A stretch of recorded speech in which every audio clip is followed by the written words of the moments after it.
This News 12 update on the incident that left a suspect paralyzed in the back of a police transport. The New Haven Police Department announcing vast changes to safety protocols. News 12 Shosh Bedrosian in the newsroom right now with what these new safety measures entail. Shosh?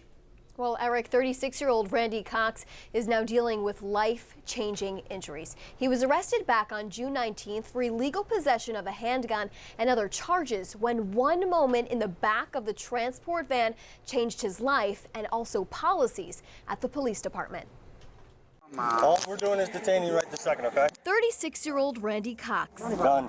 never knew this moment would change his life forever. I'm never going to forget meeting him and him attempting to talk, and it was a very emotional thing.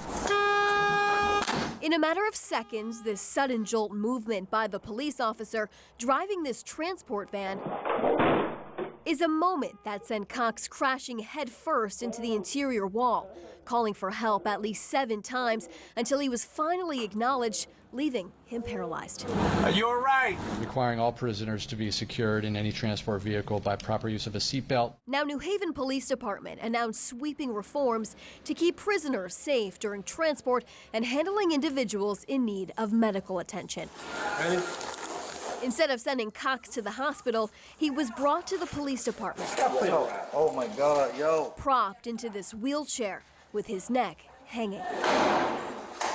He was then dragged into this jail cell and the doors shut. Yes, you can make mistakes, but you can't treat people inhumanely. This past session, we had Senate Bill 445. State Senator Gary Winfield, a strong supporter of police accountability laws, says the initiatives announced by police should be a statewide policy. I think what we should be doing is learning from what we're seeing in other places, listening to communities, the issues they have, and adjusting policy to match the reality that might come to us someday.